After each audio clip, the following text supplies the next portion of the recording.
We've got an exciting coatings talk for you today. My name is Karen Edwards, and I'm your host for today's webinar. And we're going to be talking all about metrics for success. I mean, this is December, right? We're closing in on the end of the year, and we want to take a look at some of those metrics to tell how did we do this year and what should we be doing different maybe for 2025. And we've got a rock star panel here: Kari Aderhold from Aderhold Roofing, John Kenney from Cotney Consulting Group, and Zach Carpenter from Jobba Trade Technologies. And thank you to Jobba for bringing this webinar to everybody today.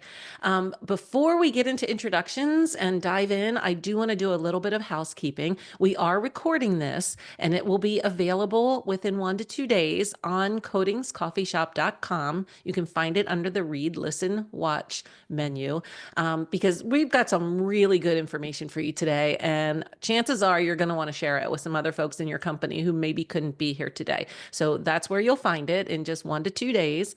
And let's get going. Oh, questions. We will have a period at the end for questions and answers. So feel free to drop your questions in the Q&A or in the chat. The chat's open. So, feel free to introduce yourself, tell us where you're watching from, and you can drop your questions in there as well. And we'll get to those near the end. So let's get started. Kari, why don't you introduce yourself and tell us a little bit about you? Sure. Well, thank you for having me today. I run Aderhold Roofing. We're based out of Tampa, but we do work throughout the entire state of Florida and some select states around Florida. Been in the industry, in the roofing industry for a while now, but in the construction industry for over 27 years. So definitely not new to this world. I'm very passionate about the roofing industry and kind of what we're doing in Tampa and how the industry is evolving, especially with technology. Absolutely love it. So again, thank you for having me today. Yeah, we're glad you're here. John, please introduce yourself. Yeah, great to be here. John Kenney, I'm currently Chief Executive Officer running Cotney Consulting. What I do in Cotney Consulting is work in the roofing industry with roofing contractors and education, business operations, you name it, I'm there. I have over 45 years experience. I am as a roofing contractor. I still hold my roofing license in the state of Florida. Started out my career up in the Northeast, third generation roofer, and worked my way up from, as they say, the rooftop to the boardroom. So I worked as COO of many larger firms before going out and starting the consulting business. So as always, I'm always happy to be here and share with other great people in the industry such as we are today. Thank you, John. And Zach, please introduce yourself. Yes, of course. Thank you. So my name is Zach Carpenter. I currently serve in the role of Senior Account Executive at Jobba Trade Technologies. I was one of the founding members of our flagship product, FCS Control. And I spend most of my days working with contractors and trying to help them solve problems, that we can help bridge those gaps with technology. So, excited to be here and help share some of the stuff that I see out there too. And Zach, you never tell anyone this, but you grew up in a roofing family, right? Sure did. Sure did. Yep. In high school, I was working in roofing companies, helping out in the service department, and doing AutoCAD drawings, and that led into the software end. Nice. Yeah. Okay. So let's get started about talking about tracking metrics. And Kari, I'd like you to kick us off because you shared some really great info the other day when we were prepping for this that I thought was really valuable. Absolutely. So my background is heavy construction, working for general contractors that are billion-dollar a year companies with thousands of employees. One thing that I learned while working at those companies is tracking. And that's what we brought into our company when we set it up. We track everything. We track all of our labor hours. We have job numbers assigned to each and every project, even if it is a very small service project. We assign a job number to it. And then all expenses get coded to that job number. And we even go a step further, and we have these very detailed cost codes for your cost of goods, also say labor, or you have a lift on a job site, or your materials, or your fuel. And then we obviously have our regular overhead cost codes as well. So any given day we can pop up into our software program, and we can look and see exactly where that job is placed versus how we estimated it. And if it is a time and material job, we can pop into it and we can see exactly how many hours we have on it. It just gives our company visibility, and to be able to figure out where our weaknesses are and where our strengths are. And if we have that real-time information and access to it, and it's not hidden, all of the managers, all of the field personnel, anybody can pop in there and they can see where they're at on their particular job that they're working on. Then we can go a step further, and we can start holding people accountable for their departments, or if it is a job that they're in charge of. We can sit down and we can say, hey, this is going really, really well. We want to replicate this throughout the rest of the company. Can you help us with that? Or if it's the opposite, and maybe there was a rain delay, or there was some an equipment that malfunctioned, and now we have a delay in the project, we can find that quickly and walk through it and make sure that how can we prevent this from happening in the future? Or if we let's just say we have a delay because we have some laborers who got sick throughout the week or something, whatever happens on that job, we can in real time work through it and not have to wait a month or 2 months until we're looking at financials in the rearview mirror. Excellent. I like the that you said anybody can go on there at any time and take a look, and that Yes. really helps with accountability. It does. John, I'm curious that you work with contractors across the country all the time. So I'm curious, how when you're able to go in and work with a contractor and there are tracking metrics, that's got to make it a lot easier for you to maybe find those weak spots, right? Yeah, there's no doubt about that. I find that majority of contractors, KPIs is a very confusing term, right? Key performance or metrics or key performance indicators. Indicators, yeah. Yep, and the metrics, they put those together. So one of the things I like to do when I'm talking to them is make it very simple when we're looking at it. First of all, it has to be tied to profitability and success of your company. If you have a metric that doesn't move the ball forward for that, then it's not really worth tracking. And sometimes we get, and data analysis paralysis. Don't have too many. You can go on to Google, for example, and look up what KPIs should I track as a contractor, and you will get a list anywhere from 50 to 250. I'm telling you right now, 5 to 10 is usually more than enough for any contractor to use. Give you an example. Let's just jump into the field holding accountability. 3 major things for KPIs that you want to track in your field for sure is safety, quality, and production, in that order. If safety, you have good safety metrics, your quality metrics are good, production takes care of itself. Those 3 metrics alone from your field is going to tell you the health of your company without going any deeper than that. So, Zach, you being from Jobba, obviously are working with contractors Yeah. every day as well. And are you, what's your bird's eye view, I guess, of what Yeah. you're seeing with contractors, and what are they tracking? No, John's right, and I think a big thing that I see a lot too is people not knowing where to get started in terms of even tracking KPIs to begin with, right? And so I think a lot of clients that I end up working with are interested in having this data and are looking at the software because they want a way to connect everything and make the data usable. But they don't know where to start. So again, I think that was a big thing that I hope people take away from this session too is the importance of these things and ultimately be able to find a starting point. And yeah, you said, KPI, key performance indicator. Yeah. That's such a business word, right? And what is it? It's a number, right? Right. It's data. It's information. So let's talk a little bit about that. Kari, you mentioned, it can be all consuming, right? Again, you have a lot of data, and if you are new to the construction world, you're not used to running a business, and you now have revenue coming through the door. You have payroll you're making, you're paying material invoices.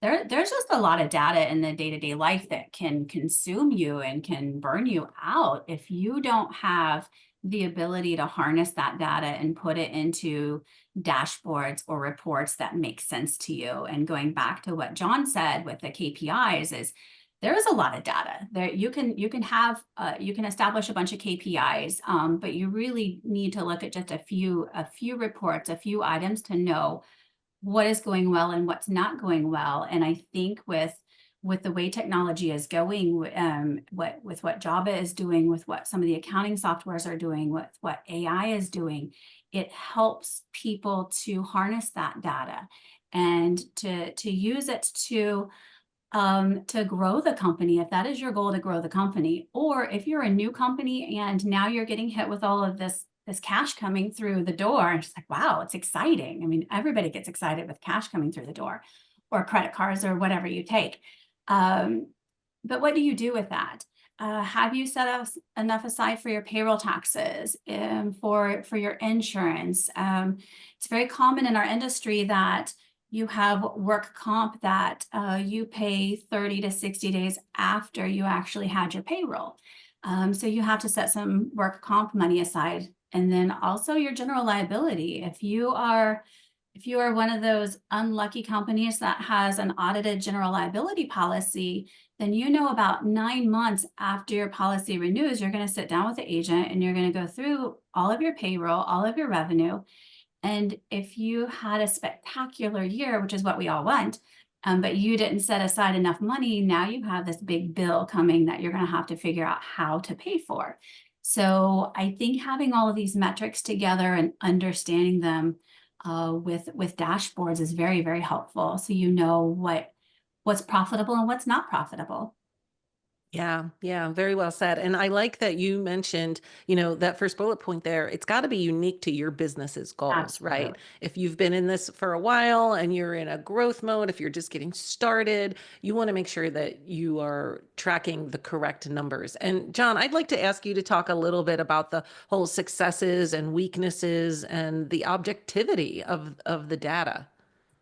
Yeah, I think one of the greatest weaknesses of when you're getting into KPIs is that the focus becomes on where should I be in the industry. And I actually teach just the opposite. And that goes back to your firm goals. Every single roofing contractor out there has a different overhead rate. Every single one has a different sales strategy. We're all different. It's impossible to be the same. Yeah. So pricing's never going to be the same, for example. So what I like to look at is if I go into a company and say, hey, we're going to track these 10 things. Okay. How do I know where I stand in the industry? Well, I can absolutely tell them that because as you know, I have a lot of industry data and I can say that, but it doesn't mean anything. What matters is we take a look at your historical performance that you have within your company, and that becomes your KPI. So real quick, question comes up, well, I haven't been in business long enough to have a lot of historical data. Well, if you have 3 jobs behind your belt, that's the beginning of your historical data. And then we can maybe take a look at that, or where you stand among the industry and kind of give you a range to shoot from. But you got to get away from where do I stand in the industry and get more to how do I beat my own performance data within my company, because that's all that matters. And that's where your Okay. strengths and your weaknesses come in. Yeah. And Zach, I'd like you to talk a little bit about Yeah. the problem with paper. Yeah, we see it all the time. And John hit on a lot of good topics there too. I see that. I say that all the time on the presentations I do, is that all the contractors we work with are different in some way, shape, or form. For just there's so many ways to be different. But I do work with a lot of people that are coming from paper and trying to figure out getting on board to a system. And I think like everyone's kind of said, especially with the unique to a firm's goals, like you really got to go through and evaluate what you're trying to achieve, focus on the first things first. And getting away from paper is definitely definitely an important step, and I have a lot of people taking it and they're doing it successfully. But it's good to be able to leverage resources that are out there to be able to help people ease that transition. Yeah. I would agree with that. I think one thing I'd like to add is with the paperwork, Yeah. When we started out, we were a very, very small company working out of, like a lot of small companies, working out of our house, an extra spare bedroom that we turned into an office.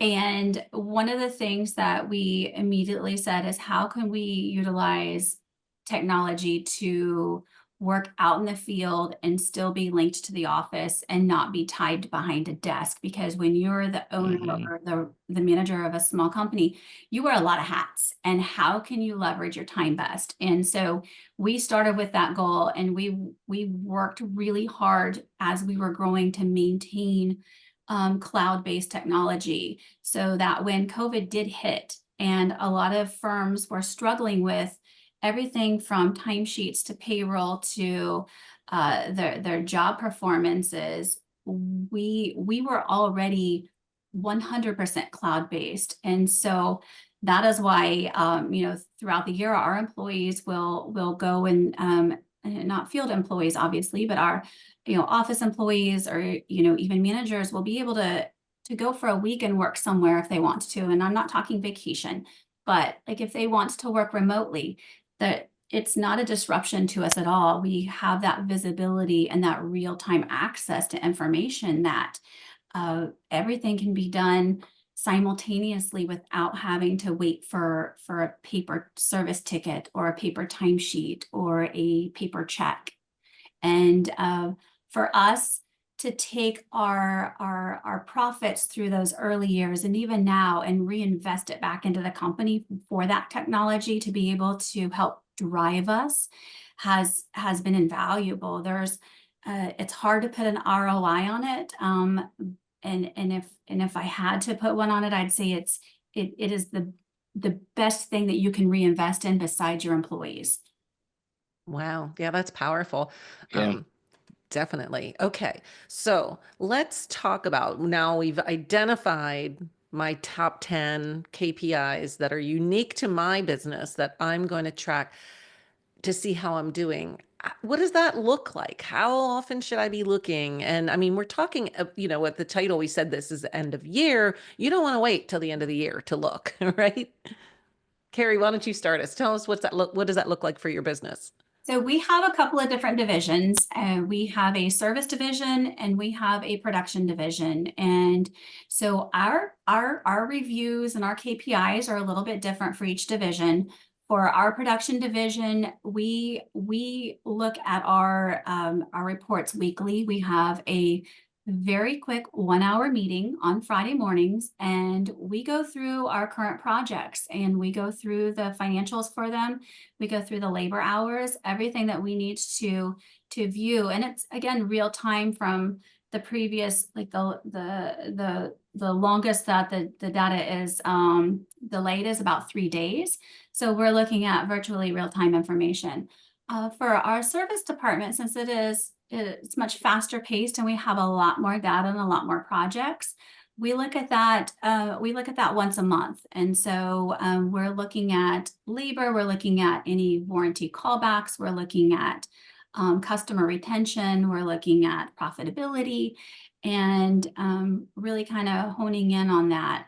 Overtime is a big one too, especially after hurricanes or major storms, when you're very reactive and you're trying to satisfy your clients and you're throwing people at it, on the weekends or in the evening hours. And so just really looking at how overtime plays into it and how it could reduce your profitability, or if you're able to bill for it properly, it could help you out. So we do look at it weekly for one division and then once a month for our other division. Well, I think that's awesome too, because you've built this culture of being able to enable your team, Sure. remote access to everything. So throughout the year, we talk about like tracking progress and year-end reviews. You guys, hypothetically are in a position to be able to stay up to date every day, like you said, in real time.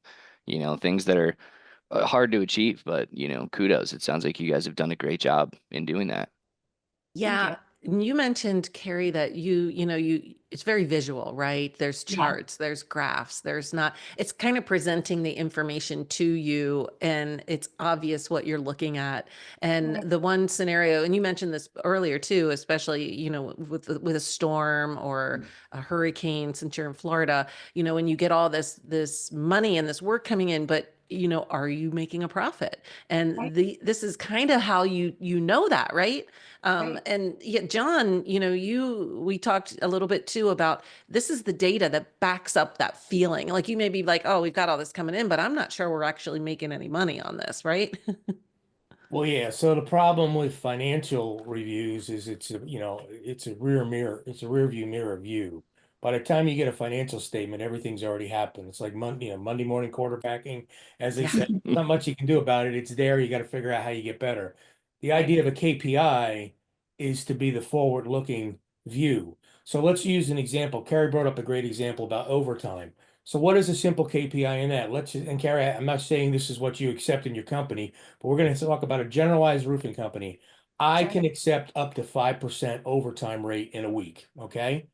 That would Right. be your KPI. So what's going to happen is your data is going to feed into that and it's going to automatically calculate your percentages. And all you're really going to be looking at is our overtime rate compared to the total hours worked was 2% this week. That's it. Right. You're done. Okay. You walk away because you know you don't have a problem on the week. Now, if that says 8%, that's above the five, then that's something you want to then dig deeper into the data behind it. And that may just be because the storm came through, you had no choice. We're billing Sure. for it. We're getting paid. We're all happy. Another quick example, let's look at the service side. You want to track recalls on your service Yeah. trucks that are going out for leak recalls, right? So that's a KPI. You're going to look at say you got 10 service trucks out on the road. How many recalls in a month is one of the things you're interested in per tech. All right, maybe we're going to accept two per tech. That's it. I'm just making these numbers up for the sake of example. But if it's two is what you're acceptable for a monthly basis, then that's something you're checking on a monthly basis and you're looking at it and say, okay, I got everybody at 0, 1, I got one at 2. All right, they're good. Oh, I got somebody here at 5 for this month. That's a problem. Let's dig deeper into truck number 7. Those are what KPIs are for. They're to give you that look, and then we dig to find out if we need to. If it's within our standards, we don't have to worry about it. Right. So, Zach, can you talk a little bit about the data history and the role that plays, the value? Because, it's great that we're tracking it, but over Yeah. time, what does that help us do? Well, I think a lot of it has to do with how you use it, right? So one thing that I like to kind of joke about, it doesn't always land, but when I'm doing the I think we talked about this on the deficiency webinar too, but in the way, like at least in the way our software works, you're building a history for a building for your customer. And with that historical record, what you've ultimately done is create like the roof facts, like not instead of the car facts, the roof facts for that facility. And being able to go back and provide and just having that data alone is hard for people to be able to accomplish, especially without a platform. But when you do, and then you can leverage that with your relationships with your clients and give them access to the data to help make decisions, you become more of a trusted partner with your customers. And then, of course, it enables you to have all the inside business data that you guys need as a result from all that work. But there's just a lot of different ways that you can leverage that kind of data, for your business. I would But agree yeah, with of that. I course. will say one of the feedback Yeah, that we get a lot from our clients are on the customer portal, being able to have their dashboards and see sure. their real-time data. They love that. Yeah, yeah, And then even our service crews, that when they log into their dashboards, they have the ability to see one of their KPIs that we have on there is their callback rates. And they can yeah, see all the callbacks that they've had. And again, it just goes right. back to visibility and transparency and Yeah, accountability, allowing the people that are supposed to be accountable for those job tasks to yeah, see what is going on, to see the reality, because we can all use our gut instinct. And I feel like everybody has a really good gut yeah. instinct. And It sounds like your customers are just really appreciative that they even have access to that data, right? correct. So do you guys use that at all as a part of your sales process and trying to leverage that We access, or do. you We do. do? Awesome. We do. In fact, one of our largest clients, that was the determining factor to Hmm. utilize us versus a competitor, and it was a very good competitor, and they would have done a fantastic job for our client. Sure. Yeah. Absolutely. But we have this portal that they're allowed to log into to see and to even to request their own service. Right. And they like having that history. A lot of our clients own multiple portfolios. So they're not just owning and managing one building, they're owning 10, 100, 1,000 different properties. For them to have all of their information in one portal, and then when they go to sell a property, they can transfer that information over to the new owner, and they can show the owner, we've done our due diligence on this property. Here are all the reports. This is a really good building, and they can prove to them that it has been maintained. Yeah, that's awesome. What a good strategy. Do you guys do you tie the access to a maintenance agreement or anything? Or is it just for doing business with you? How does that? Our goal is to tie all of them to a maintenance agreement. Of course, sure. Right? And that really is our goal. We have had success with that, really getting our clients access to something that like, you know, the HVAC industry, the plumbing industry, the electrical industry. Some of them have it, but not all of them are utilizing it. And so when we come into these larger property management companies and we show them what we can offer them, the first thing they say is, wow, I wish we had this for our HVAC. It's a difference maker. Yeah. Yes, That's funny. I was meeting with some heating contractors earlier this week because it's funny how that keeps coming up. Well, I think today's roofing contractors got to get the mindset of data and technology that you're not really a roofer anymore. I can tell you right now that a roofer is expected to fix a leak. A roofer is expected to install coating correctly. A roofer is expected to put a roof down correctly. That's what they hire us to do. But where the difference comes in, by tracking KPIs and data for your clients, you now become a really value-added partner. And that's where you separate yourself from the rest of the industry. That's right. That's absolutely right. There are, we all have great competition in our industry and in our markets, and we utilize each other for resources. Brian and I, with our company, we have a lot of our competitors who are friends, and we talk constantly about ways that we can improve the industry, and we can improve the building structures, and what can we do to make it easier for our clients. And yes, we are competitors at the end of the day, but the more that we can innovate and push our industry, the better it is for all of us. And I think the ones who embrace the technology and open it up to their clients are the ones who are going to be the most successful going forward. Yeah, I think that's a great mindset. That is a great, and I think if there was ever, you know, at least from what I've seen, that's kind of been the secret sauce, right? That model is where you find when you get into that commercial world, because you can get into commercial roofing and do a lot of different things, right? You can get into roofing in general and do a lot of different things. But that avenue, at least from what I've seen, has seemed to be the most successful route. Do you teach that kind of model, John? I believe you do, don't you? With I do. Collaborating and almost being a consultative type partner with your clients? I do. You have, as a roofer contractor, the more that you understand the advantage to data for running your business, like let's talk about it for the business just for a second here. Sure. Like Kari said, she has different divisions, which most roofing contractors do. So your service division may have, say, 5 or 6 KPIs that they need to watch. That doesn't need to go ahead above the service manager's position. And then from that will feed out into where Kari's executive dashboard would be looking at one KPI from that. So that's the kind of things you want to do. And for your customer, that's the biggest mistake that people are making, is not using the data to be the valued partner, so they're not calling anyone else. Sure. And that is a model we learned. And as you know, Zach, I've worked with some of your clients. Yeah, absolutely. That's the big key to get these things. The other thing we talked about earlier was fail rate of going on the software.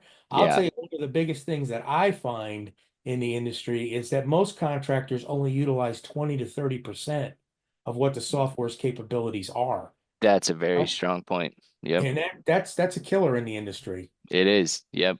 We see it happen all the time. We're a business. We have internal metrics to be able to track that stuff, it blows your mind how much. And people that are like an example, like with FCS, people that'll use the inspection tool all day long, and they just pump out roof inspections.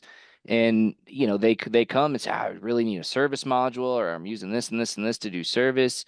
And being able to connect with them and help Yep. inform our clients that there's more out there, right? That's our job, to let them know that we can do more. And that also brings back the importance of those metrics. Is we wouldn't know that if we couldn't track that data. No, I was just going back to that. I think again, that goes with the paper versus the software, the technology route. And how many times have I think a lot of us have experienced this. Our service techs will go out, or we'll be super busy, and somebody will send a production crew to go do some service work, and they're not familiar with it. And so they turn in the paper service tickets, and Yeah. how many times has it not captured all the information, and you don't get all of the photos? And so when you're trying to tell your client exactly what you did on the roof, and you have nothing to back it up with, and Yeah. you have no photos because, well, now it wasn't taken on it was taken on maybe a personal cell phone, or oops, they forgot to take photos because they're not used to Yeah. service every day. And again, it's an anomaly. But I think people who still deal with the paper service tickets for their jobs, Right. they have a lot of room for error, a lot of things that could be missing on there that you don't get when you capture it in a software program. And then also, I think it goes back to that accountability. When your techs and your managers know that clients can see that information, their level of completedness goes up, Yeah. and their grammar gets a little bit better, surprisingly, and the photos are better quality, and the text that they put in there for the descriptions of the deficiencies and how they corrected them, that gets a lot better. They actually tell Right. a story knowing that the client is reading it, and not just a service coordinator or a project manager who is going Yeah. to fix that report for them before it goes to the client. Well, what are some things that you guys do to drive home the importance of these things to new employees, existing employees? What are some strategies that you guys execute to make them understand how important it is? Well, we try to get them, first of all, when we onboard them. So Yeah. when we onboard them, we let them know that we are a technology-driven company, and that, yes, we are hiring them to be a roofer and to diagnose and fix roofs, or for the production side, they're going to tear off a roof and install a new roof. Yeah. So they have a certain skill set, but we go beyond that. We let them know that we are technology driven, and they need to be able to be comfortable using their iPad and using different software programs. And then we take them through the training for it, Yeah. and we have buy-in from it right from the get-go. The ones who it's very easy to see the ones who are going to grasp it. And it's very easy when you hire somebody, especially if you're hiring a bunch of people through a growth mode. It's very easy to pick out the ones who are going to be your future managers and your future leaders, because they grasp that and they cheerlead it and they really embrace it. Yeah.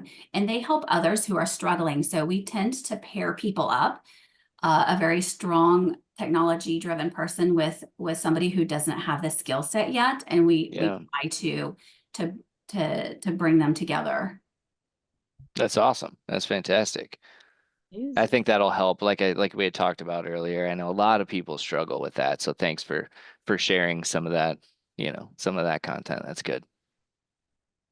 Well, obviously I'm coming in here hot and heavy, but I've been loving this conversation so far. So looking forward, tracking past data, how do you stay informed, be agile and adaptable, looking back at all this past data that you now have access to and are using regularly? I think something that that we missed talking about that I think is really important that John was going to talk about is when you have all of that data and you're analyzing it and it's really detailed, figuring out how to cut costs but not cut quality. Yeah. Because I think that's a really big one. Yeah. When you have all this data and you're looking at it, you're like, man, we're just not as profitable as we should be, because you know every company goes through those periods of time where you think you're not as profitable as you should be. And then it's that deciding factor of what do you cut and how do you cut it without reducing your level of quality to where, you know, safety is jeopardized, or the quality of the roof and the materials that you're using, they go down, because you don't want that, definitely. Yeah, that's a great point. So one of the things, so you talk about being agile and adaptable based upon that, is I think most owners need to get away from the cost cutting mindset as being the first knife that comes out of the toolkit to cut things away, because usually you're going to overcorrect and cause more damage than you will good. The big key looking at anything in your company is efficiency. And efficiency kind of gets overused for lean construction, lean this, lean that.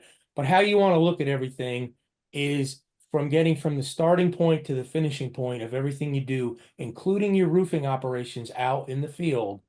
Is it as efficient as it can be? Is there an extra step that doesn't do anything to enhance the end result?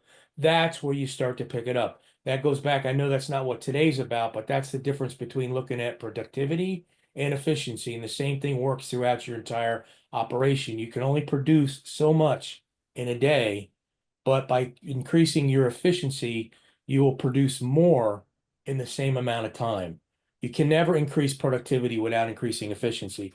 And that works the same way in your admin positions. Whatever it may be, look at it that way. And you will find that you can increase your profitability on that bottom line a lot of times without cutting costs. Now, if you have a huge wasted item that you don't need, cut it. That's a given, right?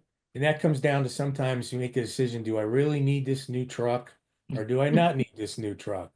Always look for the other thing besides efficiency is return on investment, ROI, another term. If it pays more than it returns more than what you're paying, then it's probably worth doing. I'd agree. One thing that we have implemented that has helped us with efficiency is we cross-train. We cross-train our employees to step in and I'm going to use an example for our admins. Our service coordinators are cross-trained with our office manager and with our project managers, so they can step into those roles. We have SOPs. They can step into those roles while somebody's on vacation. And we have had this happen a few times in the past couple of years where we have an admin fill in for another admin within the company, and they're going through the processes and the steps, and they'll say, hey, Kari, why do we do this extra step? Could we look at eliminating this because it is taking me too long to do this? And so we look at it, and sure enough, yes, absolutely, we can do that. So it's not always the business owner who's finding that. It's the employees and the people that are maybe not even in that role themselves. It's outside of that role. So by us doing cross training, we allow our employees to have some buy-in in that process and to be able to help us find those efficiencies too. I agree with you there. The best information always comes from your employees. It does. It comes to that because as an owner, you're working on your business. They're actually should be working in your business, so they're going to know. Right. Like the old Henry Ford, you want to know how to increase production, you walk out onto the assembly line and find out who's doing what job and ask them the question. And that's exactly the way you go through your business. That's a very good point. I would agree. I would agree. Yeah. I think having having vendor partners, having consultants, having collaborations with your competitors. A lot of people are afraid to reach out to their competitors because they think immediately, oh my gosh, we compete with them. They're not going to give me any sort of information. And you're not asking for proprietary information. You're here to share best practices.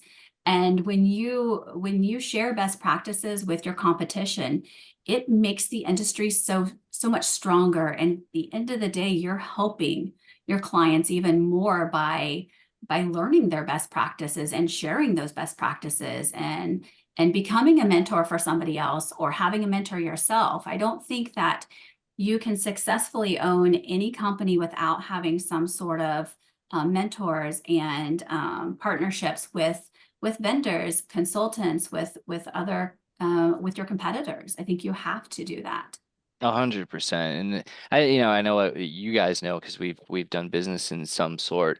But that's a big thing with us too, especially even with just the software implementation is working together. That's why we do these webinars. That's why we do these kind of things, is just to try and help advance the industry and help bring everyone and share some of this knowledge, right? These days, Right. knowledge is kept so close, and I think what it does is it helps show like-minded individuals, and it shows not only a passion for the industry that you're involved in, but a compassion for that industry as well. So that's great, and encourage everyone to kind of take some of those things Kari was saying and try and put them in place. And I know Rupert's Coffee Shop, Coatings Coffee Shop does a great job. John's out there as a resource. There's a lot of things out there for everybody listening to get help with some of these things if you need it. You're Yeah. just kind of wrapping up on a couple things we talked about. For contractors out there, I know we had some questions come in about different softwares and software. Let me tell you, let's Yeah. talk about as far as implementation of software. We talked about how we're not utilizing it. One of the hardest things that happens when you're utilizing software in your company, say with your service technicians or your foreman out on the roof or whatever it may be, is trying to go from that avenue of forcing people to get on something new and forcing change in your company is like running into a solid wall. That's Yeah. what you're going to hit. You need to look at that the same as everything else. If you can sit down with your employees that are going to be use this and actually show them their return on investment, how it'll make their job work smoother and more efficiently, that's a win. And I know this from personal experience over the years of implementing. The other thing is I got pushed back on was, well, if we're using this, that means you're going to expect me to do more. No, you're going to end up doing more, but it's going to be less of your time to do it. And that's going to give you more time to concentrate on the more important things of your job that we need to do and you need to do. And that's really, good success rate of using the implementation. And I know, Zach, kicking you over doing this training all the time from the Yeah. software side, you must see that pushback all the time. Oh, we see it all the time. Like we were talking about earlier, Kari gave some great advice on how to encourage people to use it and how to do it. And this stuff's, it's become, because when we started back in, like when I first got involved in roofing software, probably 2008, 2009 range, iPhones were just a fresh thing. People Oh were yeah. even, it's trying to bridge the gap even then. I remember when I was working with Roof Options, it was you'd go out with a laptop and a digital camera, and you had this bag of equipment with you just for something as simple as documenting a service call or an inspection report. And I think especially for the technicians, like we said, people give pushback. Oh, they're not going to use it. They're not good with technology. Most people know how to do their social media, know how to do their phone. And if you've chosen the right software, it should be simple enough to do. Where, like John said, like this is going to make your job easier. Yes, it is going to give the company better data, better analytics, and better reporting. But you don't have to email me pictures anymore. You don't have to go in at the end of the day and turn everything in and sit there and make your reports. It's for you as well. And so it's just trying to combine all those thought processes is fantastic. Great think so. question just came across. I don't know if you Yeah. saw that. That's a really good question. Let's pull it up. Yeah, Yeah. Zach, It's from Maya. yeah, that's a great question, Mhm. and I'll chime in after you want to take it first, Zach, Cool. or Yeah, I'll take a crack at it. So get the right support in implementing software. Many companies expect their employees to figure it out and do not invest the time in the support. And then they complain that they spent a ton and the software didn't work for them. Interesting.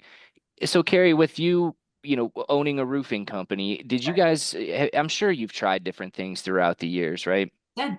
Yeah, Oh, we did you did. ever run into similar scenarios like this?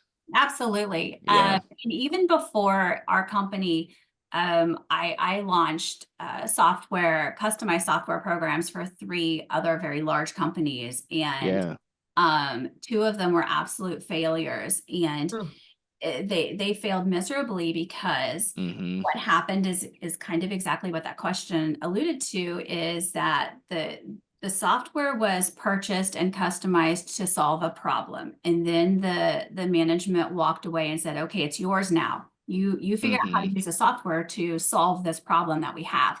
And it failed because there was Right. not the buy-in. You didn't bring the employees in at the beginning of it while you were building the software. You didn't, Right. you didn't get their buy-in from it. And we're not, you're not looking to your employees to create the software for you by any means, but you need to bring them into those conversations and show them what it's going to do for the company, how it's going to affect their role, how it's going to affect the clients and their coworkers, and how it works throughout the entire company.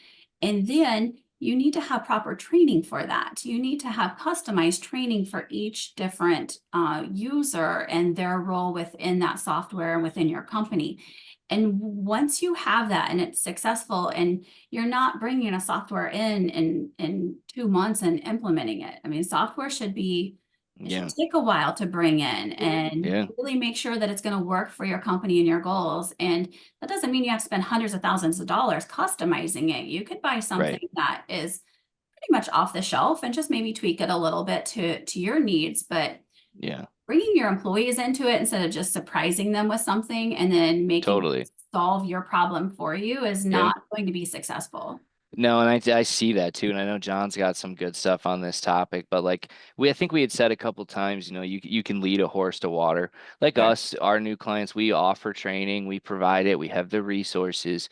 At the end of the day, I think, like you had said, it does come from the top down and involving everyone, and because these people are going to be using it on an everyday basis, you want to involve them in those decisions, and also for owners, you want to enable people to be able to learn these things better. Make sure there's a conference room, make sure you have video and good screens, and that they have the equipment that they can learn on.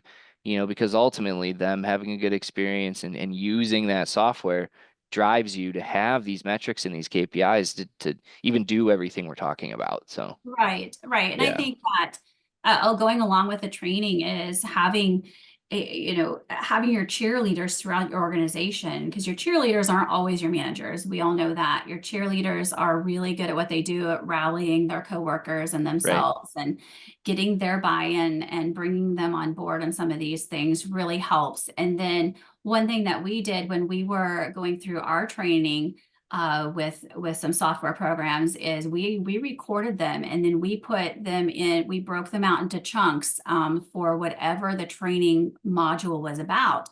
And we put them on our YouTube channel. So our employees can pull up our YouTube channel and they can go to that video first, and they can see exactly what they're stuck on or what they can do to move beyond their current issue that they're having.